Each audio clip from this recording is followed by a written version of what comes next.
La zanahoria posee propiedades expectorantes y antioxidantes que ayudan a combatir las gripes y los resfriados, especialmente disminuyendo los síntomas de tos, ya que limpia las vías aéreas y calma la irritación que provoca la tos. Para este remedio casero, usted va a necesitar una zanahoria rallada, medio limón, 2 cucharadas de azúcar, 1 cucharada de miel. Debe rallar la zanahoria o cortarla en rodajas muy finas y luego colocar en un plato y espolvorear el azúcar. Para potenciar el efecto del remedio se debe agregar medio limón exprimido y 1 cucharada de miel sobre toda la zanahoria.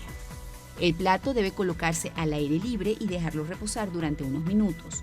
Cuando la zanahoria comience a eliminar su jugo natural, está listo para ser consumido el jarabe. Se recomienda tomar 2 cucharadas de este jarabe por día, pero debe tomarse con precaución porque contiene una gran cantidad de azúcar, siendo contraindicado para personas que tienen diabetes.